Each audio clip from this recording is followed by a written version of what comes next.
Mara didn't mean to sit on the throne. That was the thing nobody would believe afterward. Not the council. Not the guards. Not the 36 courtiers who witnessed the aftermath with their own eyes and spent the next week whispering about it in every corridor of the palace. She hadn't even known it was the throne room. She'd been looking for the records hall. The map Counselor Veth had drawn for her was 3 years old, apparently, because the east wing had been restructured after the fire, and the corridor she'd followed had curved left instead of right and then ended abruptly at a set of enormous double doors that were, crucially, unlocked. Mara had pushed them open. The room beyond was vast and dim. Late afternoon light fell through narrow windows high in the walls, casting long strips of gold across the stone floor. Dust moved lazily in the air. The space felt abandoned. No candles lit. No guards stationed, no sign that anyone had been here recently. She'd stepped inside just to get her bearings. The chair at the far end of the room was the only furniture in it. It was, objectively, the largest chair she had ever seen in her life. Dark carved wood. High back. Armrests wide enough to sleep on. It sat on a raised platform at the end of a long stone aisle, and it looked, from a distance, like something important. Mara had not been sleeping well for 6 days. This is the part that mattered. The part that explained everything, though she would spend considerable time afterward wishing it explained it a little less clearly. She was the new palace herbalist, appointed 3 weeks ago after old Master Fenwick had retired to his sister's house in the southern provinces. The appointment was temporary, contingent on her proving herself capable over a 6-month period. She was 23. She had never worked inside a royal palace before. She had been surviving on about 4 hours of sleep a night because the palace's internal schedule ran entirely differently from anything she'd ever known, and she hadn't adjusted yet. She was exhausted in the specific way that makes your legs feel like they belong to someone else. The chair looked very comfortable. She walked toward it the way a person walks toward a thing they know they shouldn't touch. Slowly, with the vague awareness that this was probably not a good idea sitting just behind her eyes, not quite loud enough to stop her feet. She climbed the 2 steps to the platform. Up close, the chair was even more impressive. The wood was polished to a deep shine. The seat was padded with something dark and thick.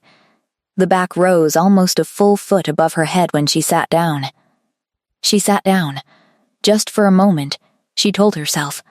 Just to look at the map again and figure out where she'd gone wrong. She spread Veth's useless drawing across her knee and stared at it. The chair was extraordinarily comfortable. Her eyes went heavy. She didn't decide to sleep. That was the honest truth of it. One moment she was studying a badly drawn map with the corridor labeled incorrectly and the east wing missing entirely, and the next moment the map was sliding off her knee and her head was tipping sideways against the high carved back of the throne, and she was gone. Completely. Immediately. Deeply gone. The kind of sleep that only comes when a body has been denied it long enough to stop asking permission. The doors at the far end of the room opened 12 minutes later. Mara did not hear them. King Aldrich Kane entered his throne room the way he entered it every 3rd afternoon, alone and without announcement, because he preferred to have 20 minutes of complete silence before the evening council session. It was the only time in his day that belonged entirely to him. No advisors. No petitioners. No correspondence requiring his attention, just the empty room, and the quiet, and the particular quality of the late light through those high, narrow windows. He was not expecting anyone to be sitting in his throne. He stopped walking. The figure curled in the chair was small and unfamiliar and deeply, profoundly asleep. One hand had fallen open in her lap. Her head rested at an angle that was going to cause her real pain when she woke up. A piece of paper had slipped to the floor beside the platform steps and lay there, looking abandoned. Aldrich stood in the middle of his throne room and stared. He was, by any reasonable measure, a man who did not tolerate this kind of thing. He had ended 3 separate military campaigns, restructured the palace treasury, and personally dismissed 2 high counselors in the last year alone. His reputation for coldness was not unearned. People did not, as a general rule, make him wait. He kept staring. Her mouth had fallen open slightly. He had no idea who she was. The rational response was obvious. Wake her. Have her removed. Discover how she'd gotten in, and make sure it didn't happen again. He stood there instead. There was something about the way she was sleeping that made him hesitate in a way he couldn't immediately explain. Not peaceful exactly, more like collapsed. Like a person whose body had simply given out and taken the decision out of her hands entirely. He recognized that kind of tired. He'd felt it himself, once during the 3rd year of the border wars, when he'd gone 5 days without proper sleep and finally crashed face first onto a camp table with his boots still on. His second in command had let him sleep for 4 hours. Aldrich looked at the woman in his throne, at the awkward angle of her neck, at the map on the floor. He turned and walked back to the doors. His guard, Petra, was posted just outside. "There's someone asleep in the throne room," he said. Petra blinked. "Sire, don't wake her." He paused. "Move the evening council to the east meeting room. Tell them I'll be there in an hour." He could see Petra working very hard not to react. "Yes, sire." Aldrich walked away down the corridor. He came back 40 minutes later to check on her. She was still asleep. Hadn't moved at all. The angle of her neck had gotten worse. He stood at the far end of the room, watching her breathe. 3 hours, total, was how long she slept. He checked twice more. The second time, a piece of her hair had fallen across her face, and her hand had curled around the armrest of his throne like she owned it. He stood there for longer than he intended. When she finally stirred, it was past the dinner hour. The first thing Mara felt when she started waking up was her neck. It wasn't a gentle waking. There was no soft drift up through comfortable layers of sleep. It was immediate and physical, her body registering the wrong angle before her brain had fully engaged, and she came awake with a sharp inhale and a hand flying up to grab the side of her neck. "Ow," she said, out loud, to no one. Then she opened her eyes and remembered where she was. The room was darker now. The long strips of late afternoon light were gone. Someone had lit candles somewhere behind her, because there was warm, flickering light throwing shadows up the stone walls, and the throne room that had looked dim and abandoned 3 hours ago now looked like something entirely different. Mara sat up straight. Her heart started moving fast. She was still in the throne. She was still physically sitting in the throne, which meant she had actually fallen asleep in it, which meant this had actually happened, and was not some anxiety dream produced by exhaustion and workplace stress. She scrambled to her feet. Her legs were stiff from sitting wrong for too long, and she miscalculated the step down from the platform, catching herself on the armrest with both hands, and then half stumbling onto the floor in a way that was not graceful by any definition of the word. She grabbed her map from the floor. She needed to leave. Immediately, before anyone saw her, before anyone came in and found her standing here with a crease on her cheek and sleep still blurring the edges of her vision. She turned for the doors. A man was standing at the far end of the room. Mara stopped. He was tall. That was the first thing.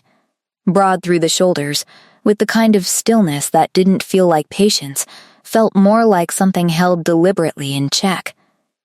He was dressed simply for someone standing in a throne room, dark clothes, no obvious ornamentation, but everything about the way he stood in the space suggested he owned it. Her brain made the connection approximately 3 seconds too late. The throne room. The throne. The man standing in the throne room watching her with an expression she could not read from this distance. Oh no, she thought. She had been wrong, previously, in thinking that this couldn't get worse. She stood very still. He started walking toward her. His footsteps were quiet on the stone, and he moved without any particular hurry, which was somehow more frightening than if he'd moved quickly. He crossed the long room while Mara stood at the foot of the platform steps holding a crumpled map and tried to remember how to breathe correctly. He stopped about 6 feet away. Up close, he was younger than she'd expected. Early 30s, maybe, dark eyes. A face that looked like it didn't do much smiling, not from cruelty, more from habit. There was a tiredness around his eyes that she recognized because she'd been seeing it in her own reflection for 6 days. He looked at her for a moment. She looked back. "The East Wing Records Hall," she said, because apparently her mouth had decided to handle this situation without consulting the rest of her, "is incorrectly labeled on the map Counselor Veth gave me. The corridor marked as leading east actually curves south and then terminates here." She held up the map slightly. "I wasn't trying to be in this room. I want to be very clear about that." Something moved across his face, not quite a reaction. The ghost of one. "You've been asleep for 3 hours," he said. His voice was lower than she'd expected. Quiet, the way a room gets quiet when something important is happening. Mara's face went hot. "I'm aware. Are you? I hadn't been sleeping well." She stopped herself. That was possibly not the right thing to be explaining to the king right now. I mean, I apologize, completely and without reservation. "I'll go." She moved to walk past him. "What's your name?" It wasn't really a question. The phrasing was a question, but the delivery wasn't. She stopped. Mara Voss. I'm the new palace herbalist." A pause. "Temporary appointment." He seemed to consider this. "How long have you been here?" 3 weeks. She hesitated. "I'm still adjusting to the schedule." The schedule. "The palace runs on different hours than I'm accustomed to." She could hear herself over-explaining and couldn't seem to stop. "I'm usually up at 4 to start preparations, and the council dinners run past midnight, and I haven't quite found a rhythm yet, which is not an excuse. I understand that She stopped. "I'm sorry. I'm still half asleep." He was watching her with an expression she genuinely could not decode. "Did anyone see you come in?" he asked. She blinked. That was not the question she'd expected. "I don't think so." The corridor was empty, and the doors were unlocked. "Yes," he nodded once, like this confirmed something. "The guard who is meant to be stationed at this entrance was reassigned 2 days ago," he said. "It hasn't been replaced yet." Mara wasn't sure what to do with that information. "I see. So this is not entirely your fault." She stared at him. He looked back at her with that same unreadable expression. "Thank you," she said carefully. "I think." There was a silence. Not uncomfortable exactly. Strange.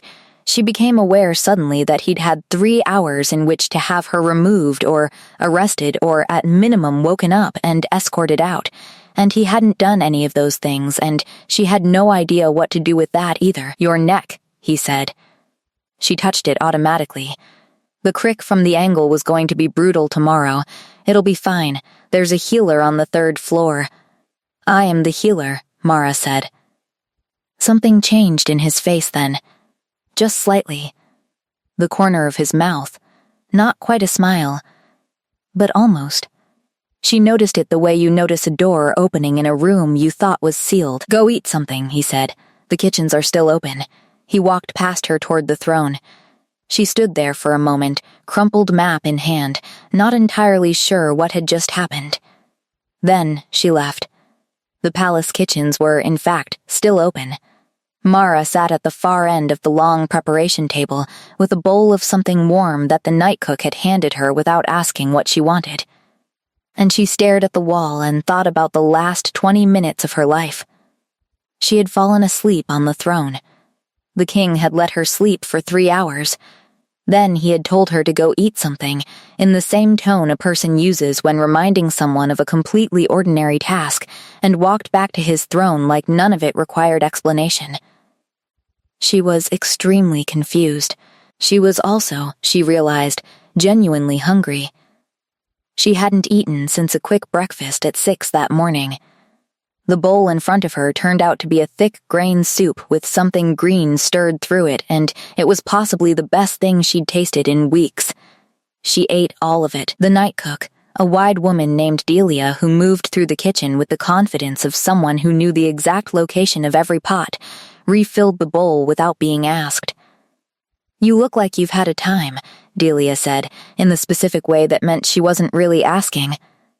"I got lost," Mara said.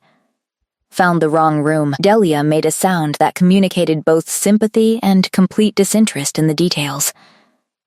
Mara ate the second bowl and went to bed. She slept for 9 hours, the longest sleep she'd managed since arriving at the palace. She woke the next morning feeling like a different person, which she supposed she was, in the sense that she was now a person who had slept on the king's throne and been allowed to continue existing afterward. Small mercies. She went back to work. The palace herbalist operated out of 3 rooms on the ground floor of the north wing, a preparation room, a storage room, and a small examination space where minor injuries and ailments were treated. Mara had spent her first 2 weeks cataloging everything Fenwick had left behind, which had been organized on a system she could only describe as optimistic, and reorganizing it into something that made sense. The work was absorbing. She liked it. When she was working with her hands, measuring and sorting and mixing, the anxiety that had been running underneath everything since she'd arrived quieted down to something manageable. She spent the morning on a new batch of fever poultice and tried not to think about the throne room. This strategy failed almost immediately when Petra, the king's personal guard, appeared in the doorway at 10:30. Mara looked up. Petra was a compact woman in her late 30s with close-cut gray at her temples and an expression that suggested she had seen considerably more alarming things than an herbalist covered in dried lavender. She looked around the preparation room with the systematic gaze of someone doing a quick threat assessment. "You're Mara Voss," she said. "Yes, the king wants to know if you slept well." Mara set down the measuring spoon she was holding. "I'm sorry?" He asked me to inquire.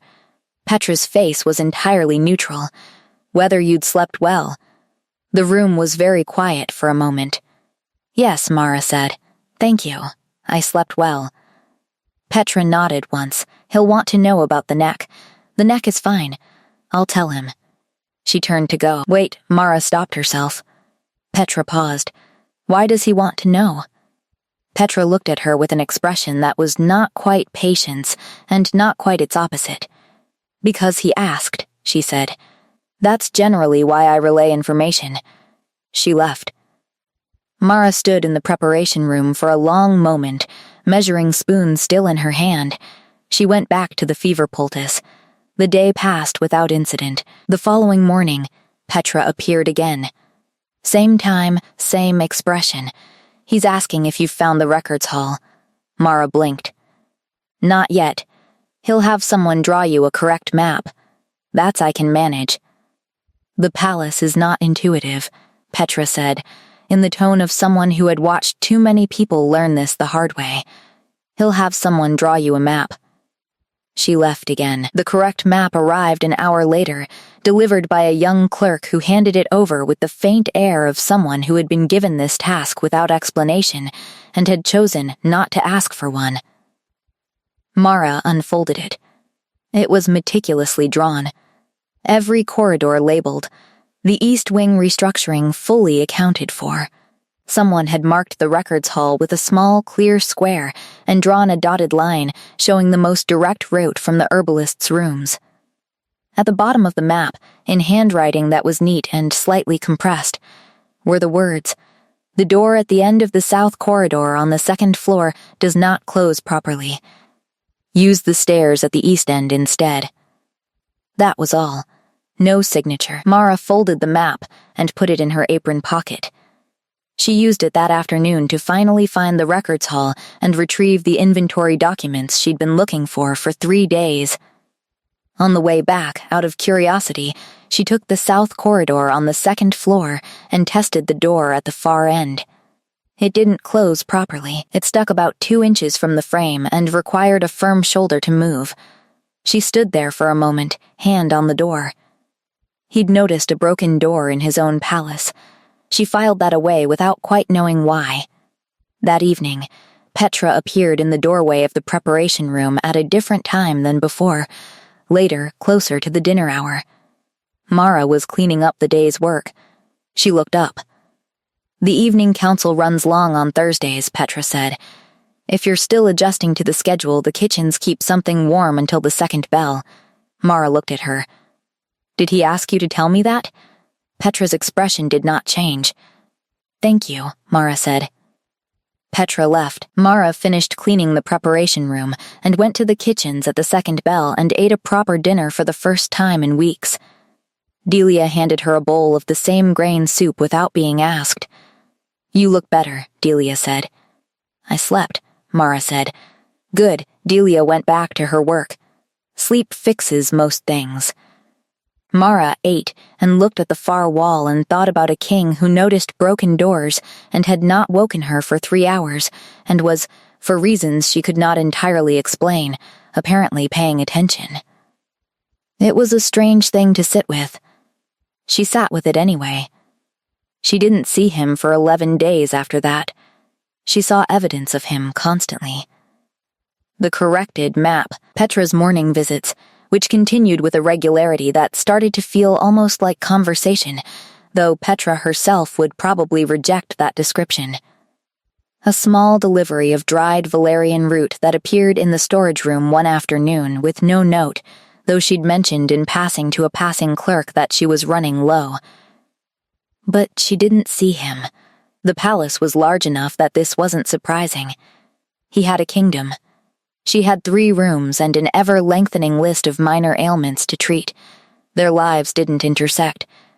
She told herself this was fine. She was busy anyway.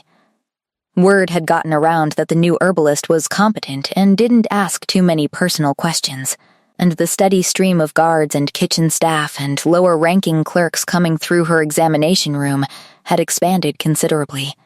She treated a sprained wrist, 3 separate cases of the kind of stomach complaint that came from eating too quickly, a burn from a kitchen accident, and an infected splinter that someone had been ignoring for considerably longer than was advisable. Why didn't you come sooner? She asked the splinter patient, a young stable hand named Court, who had apparently decided that hoping the problem would resolve itself was a viable medical strategy. Didn't want to bother you, Court said. I'm the healer. Being bothered is my job. Previous healer didn't like people coming in for small things. Mara extracted the splinter, cleaned the wound and bandaged it with probably more care than strictly necessary, which was the only way she knew how to make the point, without making it explicitly. Come sooner next time, she said. Court nodded like he wasn't sure whether to believe her. I mean it, she said. He came back 4 days later with a bruised shoulder from a kicked horse and seemed surprised to be treated without any indication that he was wasting her time. He came back after that with a friend who'd been having headaches. Word kept spreading. The preparation room started running low on several things. She submitted a supply request through the normal channels and waited. On the 3rd day with no response, she took the request to Counselor Veth's office herself. Veth was a man who gave the impression of being extremely busy at all times, regardless of what he was actually doing. He looked at her supply request with an expression that managed to convey both that he had seen it and that it would be some time before anything happened as a result. These things take time, he said. The budget review is next month. Some of these are basic wound care materials, Mara said. I'm running low on clean linen and wound spirits. Those aren't optional. I understand your concern with respect. I don't think you do. She kept her voice even. If I run out of wound spirits and someone comes in with an infected cut, the outcome is significantly worse than it needs to be. Veth gave her the smile of a man who had been managing inconvenient people for a long time. I'll see what I can do. She left his office and went back to work. The supplies arrived the next morning. All of them. Not just the urgent materials, but the entire list, plus several items she hadn't requested but would have gotten to eventually. Clean linen, wound spirits, fresh dried herbs, new measuring weights, a small crock of good beeswax for salves. There was no note. She looked at the delivery for a long moment. Then, she went to find Petra.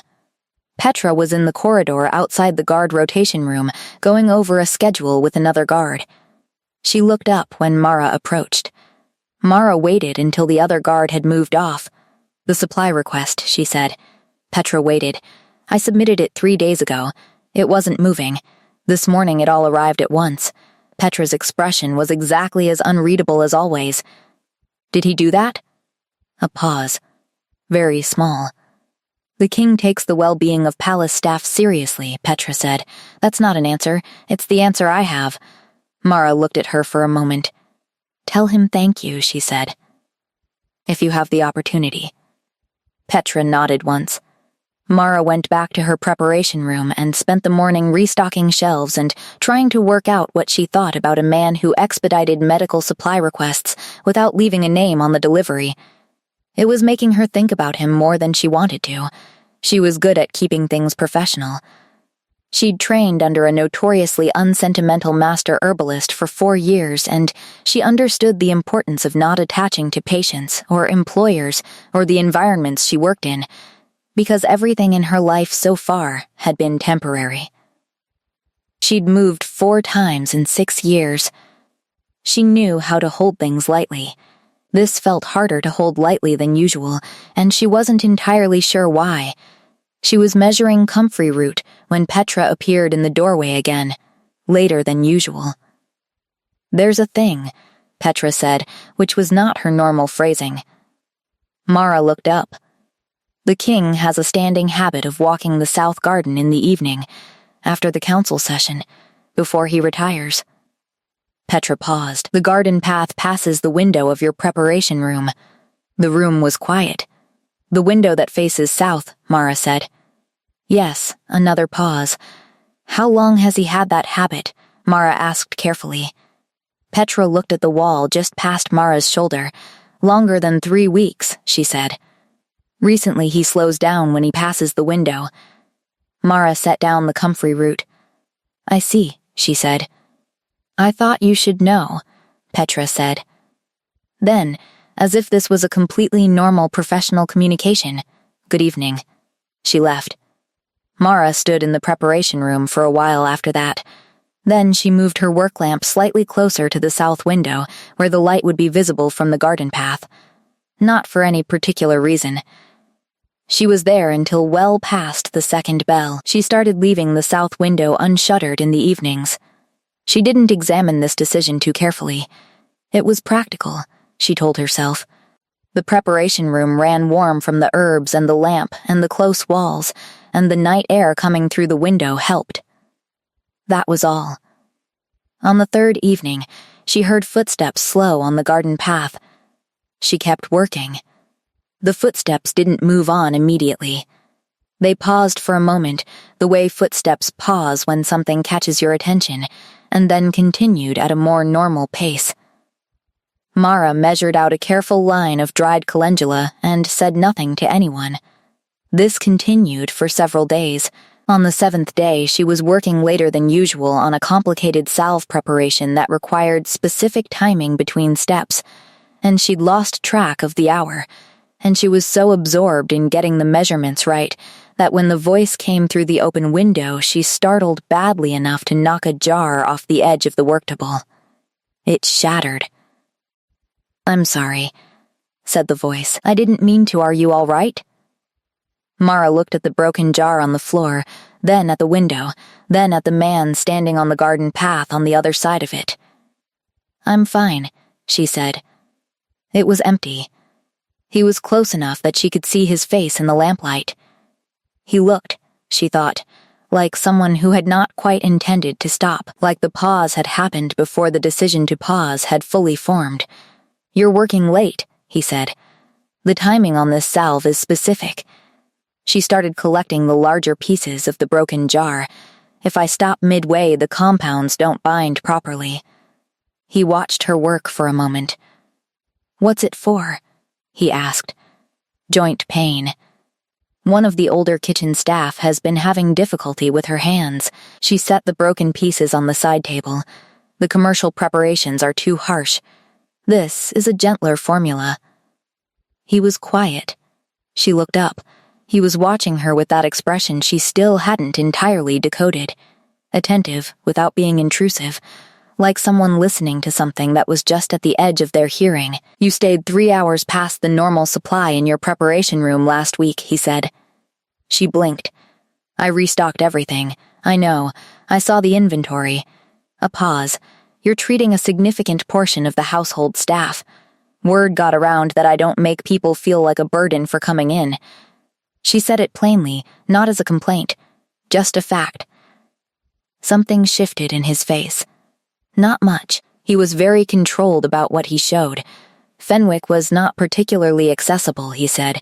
"No, I should have replaced him sooner." "You didn't know what you didn't know," Mara said. "That's how those things go." He looked at her for a moment. "The woman with the hands," he said. "Delia," Mara stilled. "You know her.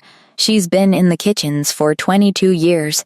His voice was matter of fact, not sentimental, just a man reciting a fact he actually knew. "She makes the grain soup." The grain soup, Mara thought, that he'd indirectly made sure she'd eaten. "Yes," she said carefully. "She does." He nodded once, like this confirmed something.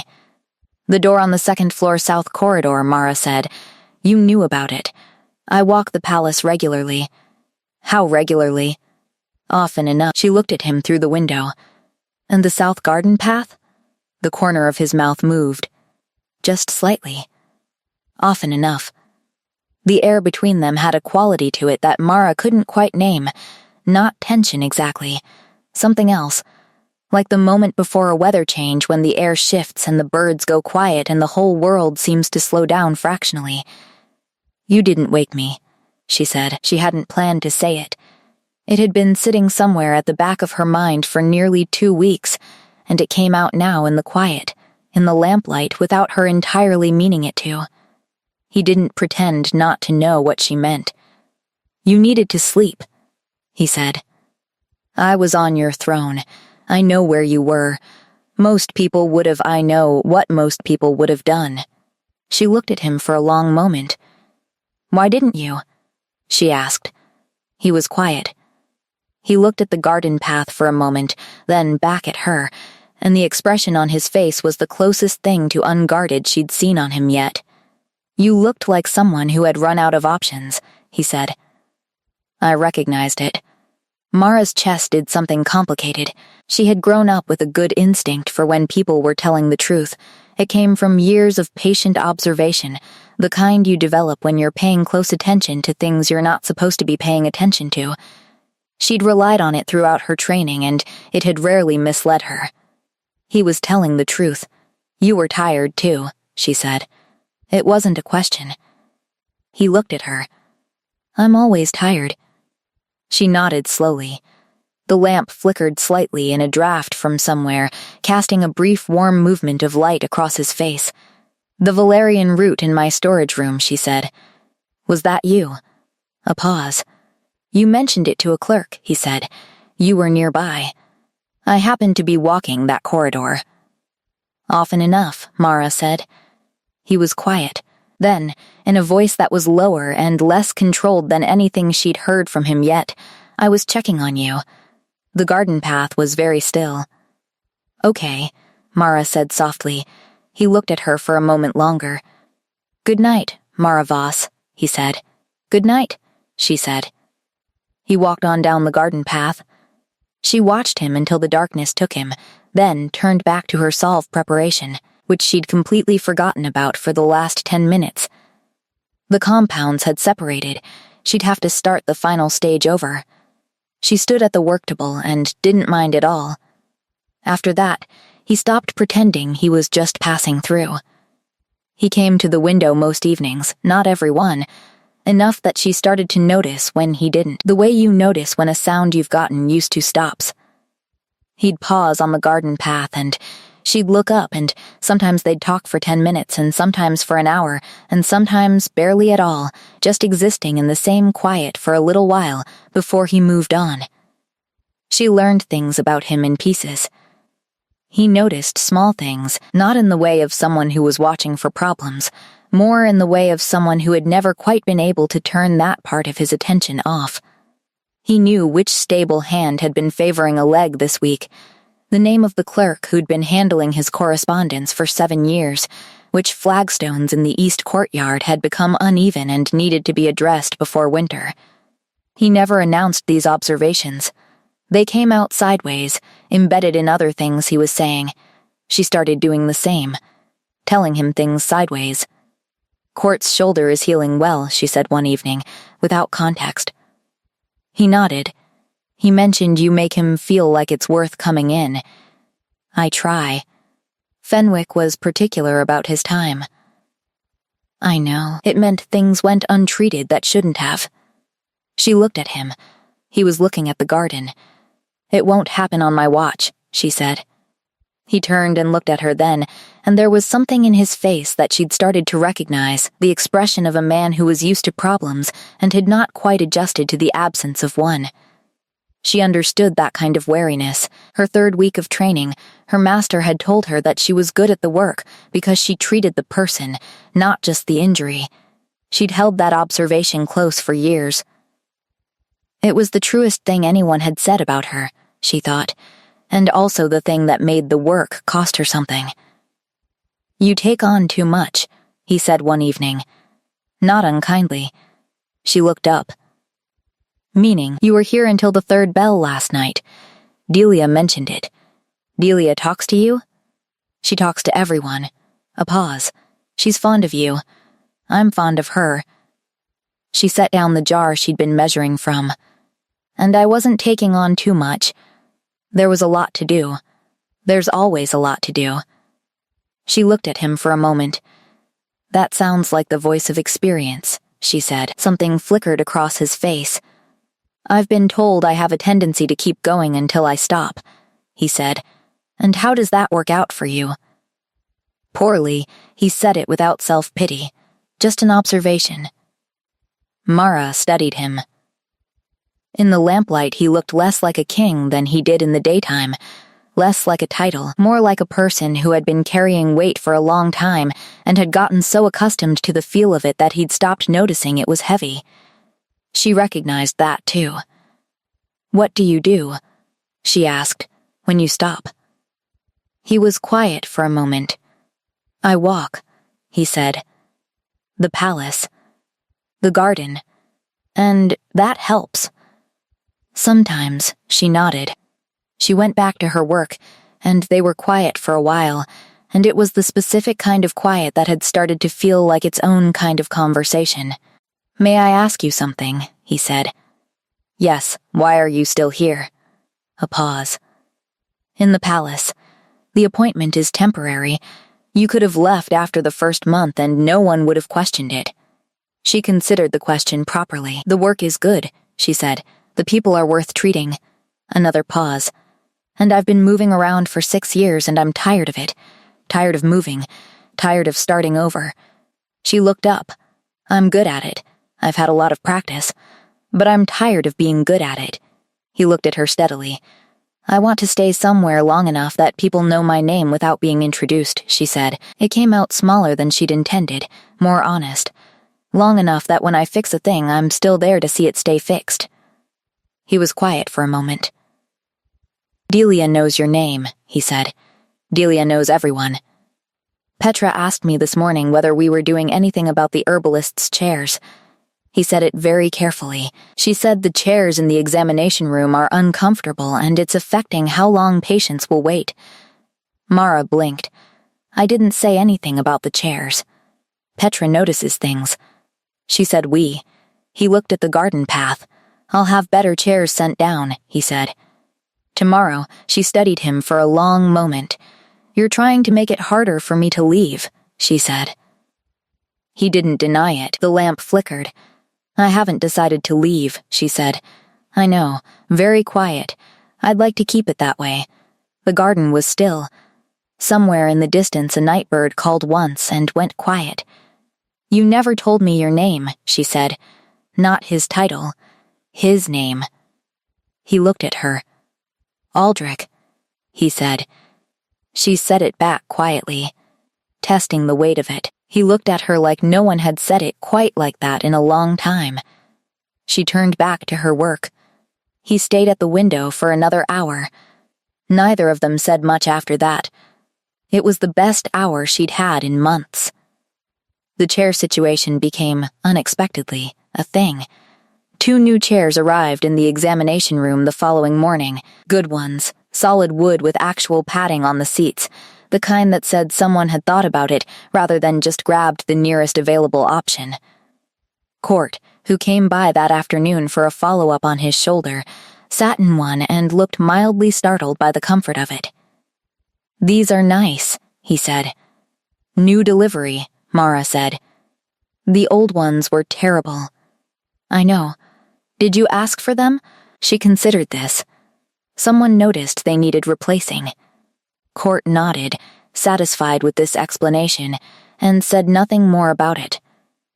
Word of the new chairs spread with the specific speed that minor improvements to daily life tend to travel through a working household, which is to say, very fast. 3 separate staff members commented on them that week. 2 of them made appointments they'd been putting off. One of them was a senior guard who'd been dealing with a recurring knee problem for months, and had apparently decided that the chairs being comfortable was the final factor in his decision to finally come in and have it looked at. Mara treated the knee, which was less serious than the guard had been imagining, and more serious than he'd been hoping. Consistent, daily, she said, demonstrating the movement she wanted him to do. Not aggressive, just maintenance. "Will it fix it?" he asked. "It'll manage it." She looked at him directly. "You're not 20 anymore. The goal is function, not pretending the years haven't happened." He stared at her. "Is that a problem?" she asked. "No," he said, after a moment. "It's just that's the most honest thing a healer's said to me in 10 years. She sent him home with a cold compress schedule and a salve and made a note to follow up in a week. She mentioned it to Aldrich that evening, not the specific patient privacy being what it was, but the general pattern. The chairs, the follow-on appointments, the way small things had larger downstream effects than people tended to calculate. "The guards don't come in," she said. "Not the senior ones. They think it's weakness." He was quiet. Fenwick probably reinforced that, even unintentionally, she continued. If coming in felt like a bother, they'd talk themselves out of it, and then things that could have been caught early don't get caught until they're significant. What would fix it? Cultural, mostly, which is harder than physical. She thought about it. If someone they respect models it, that helps. Coming in for routine care instead of only crisis care. He looked at her. She looked back. "I'm not suggesting anything," she said. "I'm explaining the problem. I know what you're suggesting. You're very careful about not suggesting things directly," he said. "I've noticed." She opened her mouth. "You move the lamp closer to the window so I can see it from the garden," he said. "You don't ask me to stop. You leave the window open. You don't invite me to stay." She was quiet. "You told me about the south corridor door," she said finally. "You didn't offer to fix it directly. You told me about it in a note." He looked at her for a long moment. "Fair," he said. "We're both very indirect. We are." She pulled her work apron more squarely and looked at the worktable. If the king were to come in for a routine assessment, she said to the middle distance, it would be noted. Talked about. In a good way, probably. It would be useful information anyway. I don't have a baseline for you, and it's good practice to have one. A baseline, he repeated. Standard health information. Nothing invasive. She picked up a jar and moved it slightly to the left for no reason. You're clearly not sleeping enough, and you work excessive hours, and I suspect you eat irregularly. So it would be useful to know what else I'm working with. He was quiet for long enough that she looked up. He was watching her with that expression again. The one she'd started to recognize as the one he wore when she said something that landed somewhere he hadn't expected. Tomorrow morning, he said. Before the council session. She blinked. You don't have to. You said it was useful, he said. I'll be there at the 7th hour. He came at the 7th hour. He filled the examination room in a way that made her acutely aware of the size difference between them, in a way she'd managed to avoid thinking about too directly up until now. He was taller standing than he seemed through a window, broader, and the examination room was not designed with that in mind. She was professional. She took his pulse, checked his eyes, asked the standard questions. He answered them honestly, which she appreciated. Yes, he slept poorly. 4 or 5 hours on a good night. Yes, he ate irregularly. He forgot during long council sessions. No, nothing specific was hurting. Just a general low-level tiredness that had become so constant he'd stopped registering it as notable. She wrote things down. You've been functioning like this for how long? She asked. He thought about it. 3 years. Maybe 4. And it hasn't gotten better on its own. No, then it won't, she said simply. Bodies don't repair the things we keep doing to them. You have to change the input. He looked at her. I'm going to give you a sleep formula, she said. It won't knock you out. It just makes the path to sleep easier, and you need to eat at regular intervals regardless of the council schedule. She paused. That second one is non-negotiable. Non-negotiable, he repeated. You're the king. You can set the meal schedule. Something moved across his face. Nobody has ever told me what I have to do before. I'm your healer. It's exactly what I'm supposed to do. She looked up from her notes. The question is whether you'll listen. He looked at her steadily. I'll listen, he said. She handed him the sleep formula at the end of the session, a small glass vial of something pale and faintly golden that smelled of lavender and something else she'd worked into the blend over several days of quiet trial and care. He held it carefully, like it was something worth holding carefully. Come back in 2 weeks, she said. We'll see how it's working. He came back in 4 days. It worked, he said through the window, without preamble. She looked up. The formula? 5 hours last night. 6 the night before. He looked like a man who had been given something back that he'd stopped believing existed. I haven't slept 6 hours consecutively in years. She felt something warm move through her chest. Good, she said. Quietly, he stood at the window and looked at her. Thank you, he said. She turned back to her work so he wouldn't see her face. Come back in 2 weeks, she said. We'll see if it holds.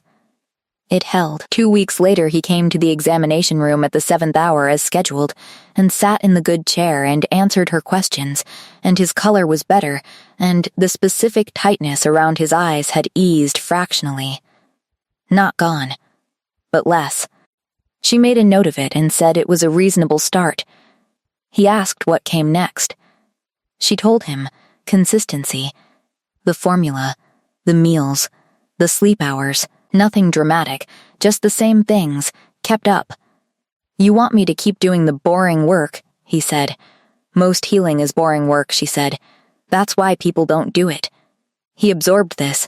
How's Delia's hands? He asked. She looked up. Better, the salve is helping. She'll always have difficulty in cold weather, but it'll be more manageable. He nodded. She said you've been teaching her which herbs to use for the tea. It helps the inflammation. Mara looked at her notes. She was already making the tea wrong. Too hot, which destroys most of what makes it useful. I showed her the right temperature. She told me you sat with her for an hour going over it. It took an hour to convince her that the temperature mattered. Something almost like a smile moved across his face. Mara had started to notice that they came differently from different things. There was the almost smile that meant she'd said something he'd found unexpectedly funny. There was the one that meant he was pleased, but trying not to be obvious about it. There was the one she was seeing now, which she'd been trying to name for weeks, and which she thought had something to do with watching her be exactly who she was in a room. She went back to her notes. They had settled into a rhythm that she hadn't noticed building until she was already inside it.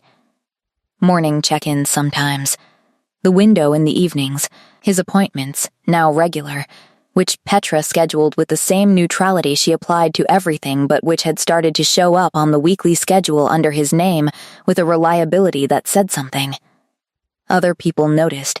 Eventually, they were generally careful about it. The palace ran on observation and inference, and people who lasted in it long enough learned to be discreet about what they saw. Petra said nothing directly.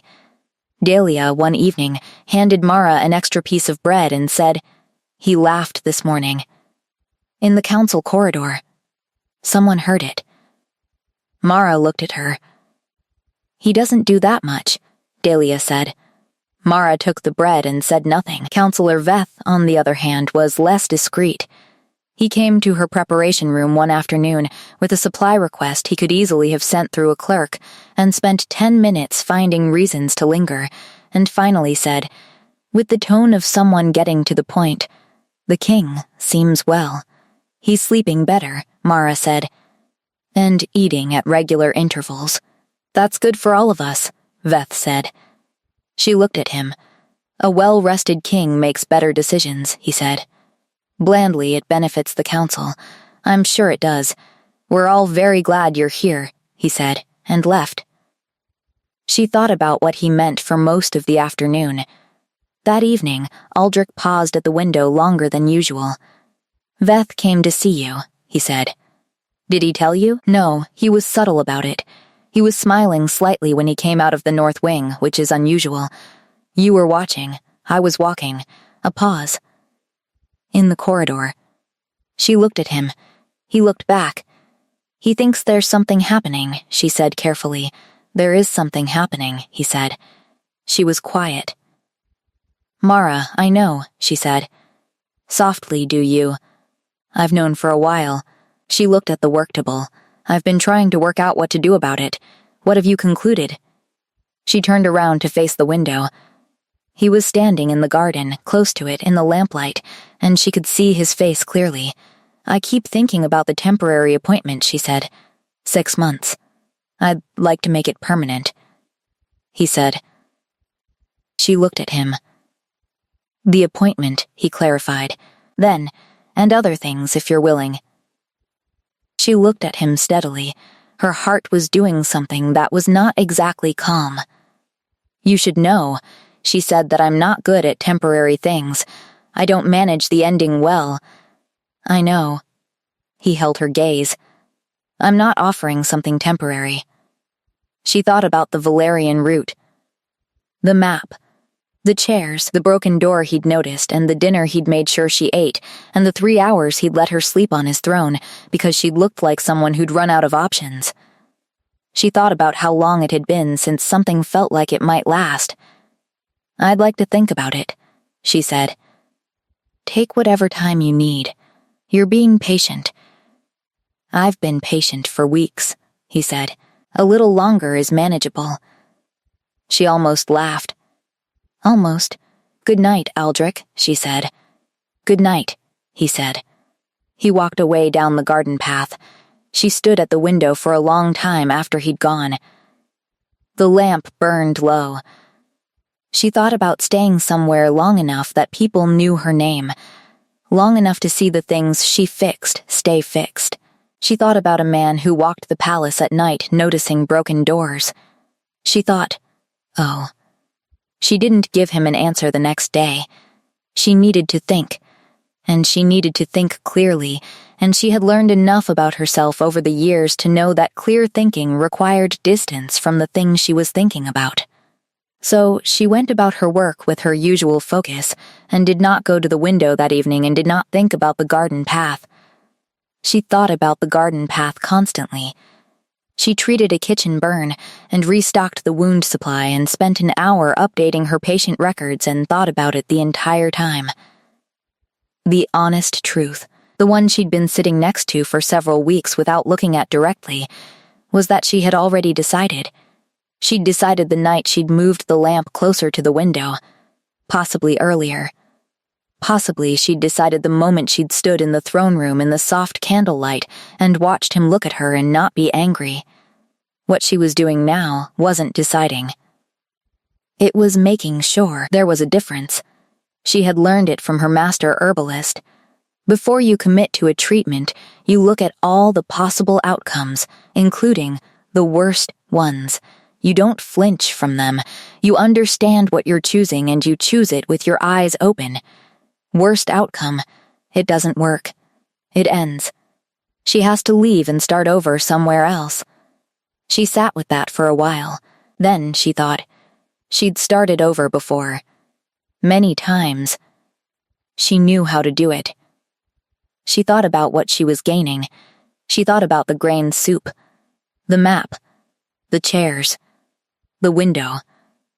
The way he said her name, Mara, like it was something he'd been careful with. She thought about someone who noticed everything and said very little, and had been walking the South Garden path every evening for weeks before she'd moved the lamp. She had been right about the truthfulness. She'd been right about most of her instincts, over the years. This one felt more solid than most. She closed her patient records.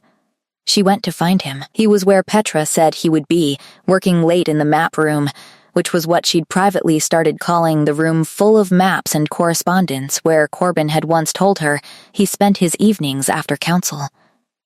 She knocked on the open door. He looked up. She stood in the doorway. "Yes," she said. He was very still for a moment. "Yes," she said again. "To the permanent appointment and the other things." He set down the document in his hand. He didn't rush. He stood up from behind the desk and crossed the room, and she stayed very still in the doorway and let him come to her.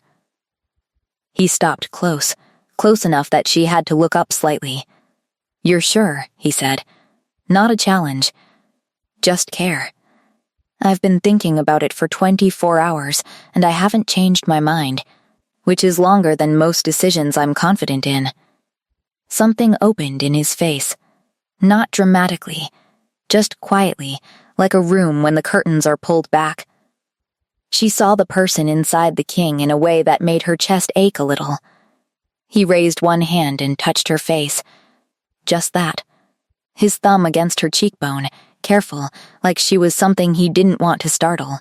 "I was going to come to the window tonight," he said. "I know. You came here instead. You were patient. It seemed fair." She looked at him. "Also, I didn't want to wait." He made a sound that wasn't quite a laugh but was close. Then he kissed her. It was not dramatic. It was not the kind of kiss that happened in a story when two people had been building toward it for chapters. It was a quiet, certain, unhurried thing that felt like the end of a long walk, like arriving somewhere you'd been heading for longer than you'd admitted. She kissed him back. His hand moved to her hair, and he held her like she was something he'd been careful about for a long time and could now finally stop being careful about. They stayed like that for a while. When they separated, he looked at her with a directness that she thought was probably how he looked at everything he'd decided was worth committing to. "I want to show you something," he said. He led her through the palace, through corridors she didn't know yet, up a flight of stairs she hadn't used, to a door that opened onto the roof. The night was clear. The city spread out below them in strings of light, far down, and the sky above was extraordinary. She stood next to him and looked at it. "I come here sometimes," he said, "when the work gets too close." She thought about that. About a man who walked the palace at night and came to the roof when things got too close and noticed broken doors and let sleeping strangers sleep. "It's a good practice," she said. "I'd like to share it," he said, "if you're willing." She looked at the city, at the sky.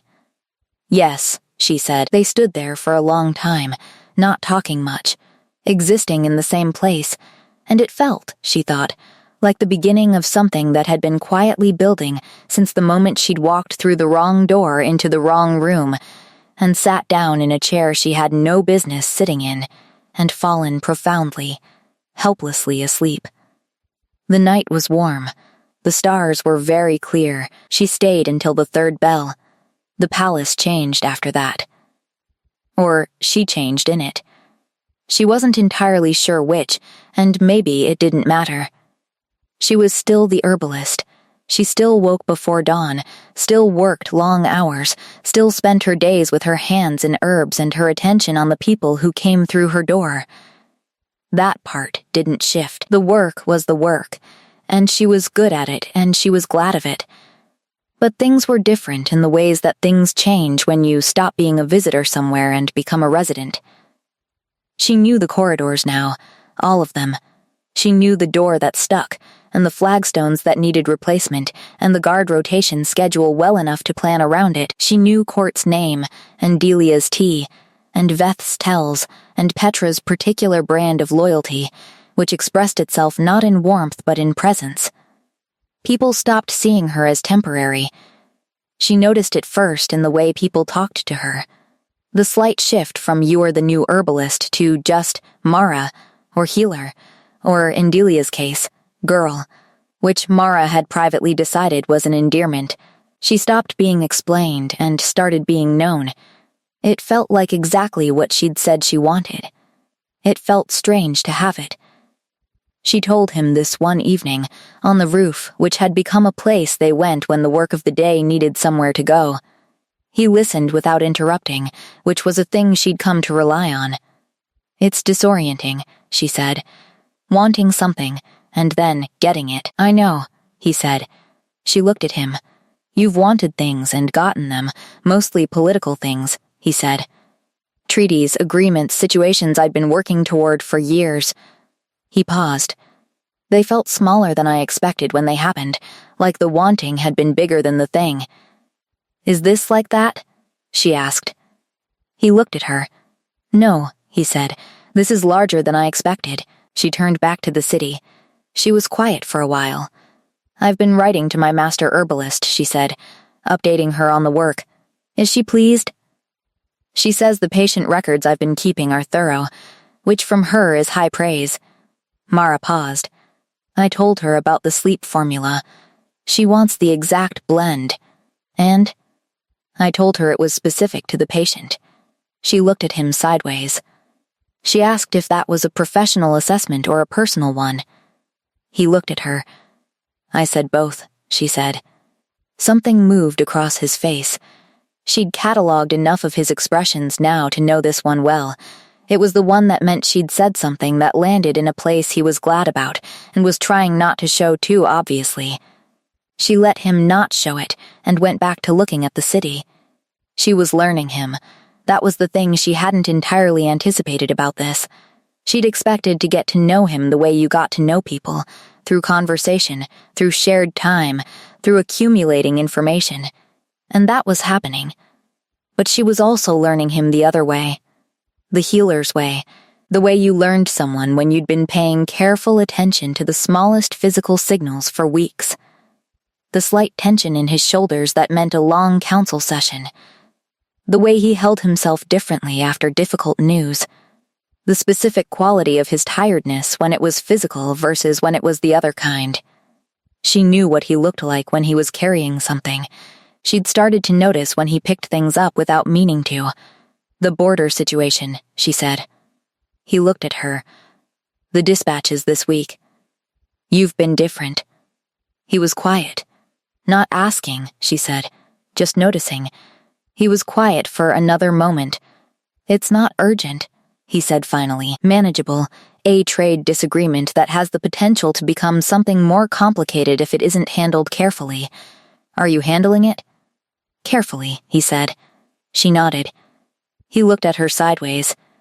"You're going to ask me when I last slept. I wasn't going to ask. I was going to tell you to go to sleep." He was quiet. 6 hours, she said. "Minimum, not 5, not 4.5. You're extremely precise," he said. "I'm your healer. Precision is the job." She felt him looking at her. "And the other thing," he said. "What other thing? You know what other thing." She kept her eyes on the city, but she was smiling slightly. "Go to sleep, Aldrich," she said. "I'll be here in the morning." He was quiet for a moment. "That's," he said. and stopped. She turned to look at him. He was watching her with an expression she hadn't seen on him before. Not the reserved control she was used to. Not the focused attention. Something more open than that. Something that looked like relief, the specific relief of a person who has been braced for a long time and finally, carefully, started to put it down. She reached over and took his hand. He held it tightly. They stayed on the roof until the wind shifted and the cold came in from the east, and then they went inside, and she made sure he went to sleep. He slept 7 hours. She knew because she checked. Winter came to the palace the way winter came everywhere, first as a suggestion, then as a fact. The corridors went cold in the mornings. The staff pulled out heavier clothes. The patients who came to the examination room started arriving with the specific ailments of cold weather, stiff joints, winter coughs, the kind of low-grade malaise that settled in when the light shortened and the body turned inward. Mara's preparation room was warm.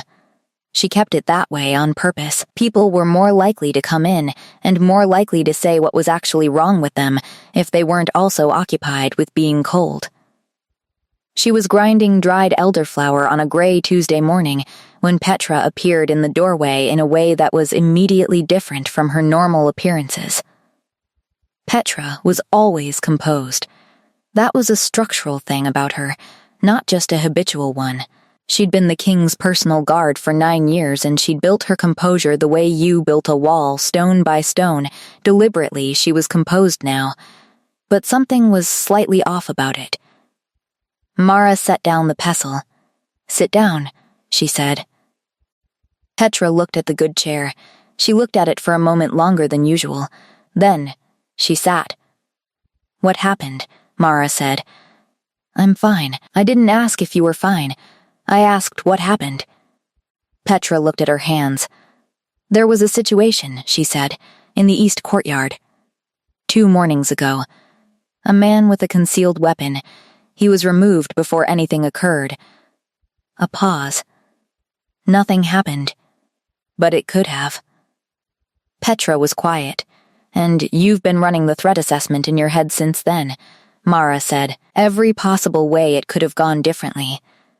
Petra looked up. Her expression was exactly as controlled as always. "That's the job," she said. "Doing the job doesn't mean you're not affected by it." Silence.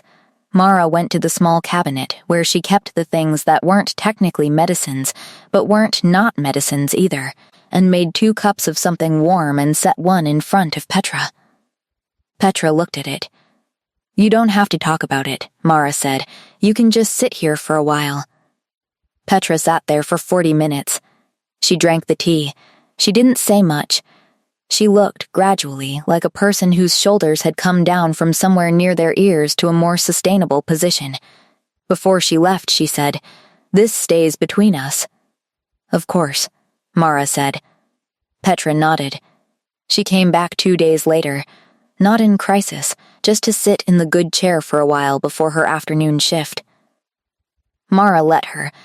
She told Aldrich none of the specifics but mentioned that evening that Petra was carrying more than she let show. "I know," he said. "She won't ask for help, no, but she'll accept it if it's offered without her having to ask." He was quiet for a moment. "Are you telling me to offer it?" "I'm observing that people who are responsible for others often forget to let others be responsible for them." She paused. "It's not exclusively a Petra problem." He looked at her. "I'm eating regularly," he said. "I know. I've been checking." "How, Delia?" He made a sound. "Of course." She looked at him. "You've been sleeping. You've been eating. You're still carrying the border situation tighter than you should." She held his gaze. "You don't have to solve everything before you're allowed to be tired." He was quiet for a long time. "That's harder," he said finally. "The permission part." "I know." She moved closer. "I'm working on the same thing." He looked at her. "You are," he said, like he was confirming something he'd suspected. "I'm better at giving care than receiving it," she admitted. "I've been doing the former my whole life. The latter is newer. His hand found hers. "We can practice," he said. She looked at him and felt, in the specific sharp way she sometimes did, the full strange weight of where she was. Standing in a palace that had once been unfamiliar, in the middle of a winter she hadn't planned to stay for, holding the hand of a man she'd fallen asleep on by accident. "Yes," she said. "We can." The winter settled in around them. The days were short and cold and full of work, and there was a border situation that required careful handling, and the palace ran on its own particular rhythms that she'd finally internalized well enough to move through them without friction. In the mornings, she worked. In the evenings, sometimes the window, sometimes the roof, sometimes just the quiet of two people in the same room with enough trust between them that silence didn't require filling. She fixed things, and was there to see them stay fixed. She learned that he took his tea too hot and his correspondence too personally, and slept better when the window was slightly open regardless of the temperature. She learned that he was capable of genuine laughter when something caught him off guard, and that it was worth engineering situations where that might happen. He learned that she worked through things by talking at them sideways, and that the best thing to do was listen without trying to solve it and wait for her to arrive at the answer she was already heading toward. They were, she thought, well suited to the ways each other was difficult. That felt like something. She was there at the second bell one night when he came back from a late council session, looking like the world had tried to grind him down. She didn't ask questions. She made the tea. She sat next to him and let the quiet do what quiet does when it has space to do it. After a while, he said, "Thank you." She said, "That's what I'm here for." He turned and looked at her. Not just the healer thing, she clarified. He held her gaze. "I know," he said. The fire burned. Outside the window, the city went on about its business. The 6-month mark arrived without announcement. She noticed it on a Wednesday morning while updating her patient records, the date sitting there in the corner of the page, and felt something shift quietly in her chest. 6 months, the end of the temporary appointment period.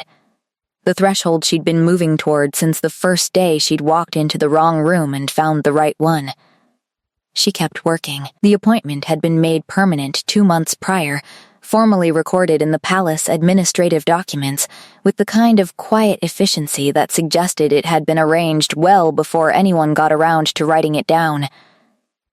Veth had presented her with the official document in person, which she suspected had been his small way of being kind. She'd thanked him. He'd said it was purely a practical decision based on outcomes. She'd thanked him again. He'd nodded and left with the expression of a man who had been caught being sentimental and intended to continue denying it indefinitely. The 6-month document was not the milestone that mattered. She knew what the real one was. She thought about it through the morning, between patients, while she worked. She thought about the version of herself who had stood in the throne room 6 months ago, disoriented and ashamed and holding a crumpled map, calculating how fast she could leave without being noticed. How far she'd held herself from everything on the principle that temporary things required temporary investment. She thought about moving the lamp. She was in the middle of measuring something that required attention and put the thinking aside. At midday, Delia sent up lunch without being asked. This had become a habit some weeks back. Mara didn't know exactly when it had started, only that it had, and that she had stopped being surprised by it, which felt significant. She ate at her work table and looked at the south window. She thought, "I am not holding this lightly anymore." She thought, "I am not holding this lightly, and I have not been for some time, and I am not afraid of that." She thought, "This is what staying feels like." That afternoon she finished early and went, without particular destination in mind, to walk the palace. Not toward anywhere. Just through it. The corridors she knew now, and the ones she didn't quite yet. Past the east courtyard where the guards ran their drills. Past the kitchen corridor where Delia's voice carried through the closed doors. Past the records hall she'd been trying to reach 6 months ago and eventually gotten to. She stopped at the south corridor on the 2nd floor. She went to the door at the end of it. She pushed it. It had been fixed. Repaired quietly, at some point in the last several weeks, and now it opened and closed with no resistance at all. She stood there with her hand on the door. He had done it the same way he did everything, without announcement, without expectation, simply because it needed doing and he'd noticed and he'd had it taken care of. She was going to have to tell him she'd found it. He would try not to make a thing of it. She would let him, and then she would make a thing of it anyway, and he would look at her the way he looked at her when she did that, and it would be, she thought, a very good evening. She walked back through the palace, down the stairs she knew, through the corridors she'd memorized, past the window that faced south. He was there, not on the garden path, this time. Inside, at the far end of the corridor, coming from the direction of the council wing. He stopped when he saw her. They were both in the wrong place, for their normal hours. She thought. We were both going to the other one. She closed the distance between them. He looked at her, and something was already open in his face, something that appeared when she came toward him without any of her careful professional distance, like a thing he'd stopped bracing himself against. The door on the second floor south corridor, she said. He waited. It opens properly now, she said. I had it seen to. I know. She stopped in front of him. When? 3 months ago. He paused. I walked past it and noticed it was still sticking. It seemed like it should work. She looked at him steadily. You fixed a door, she said.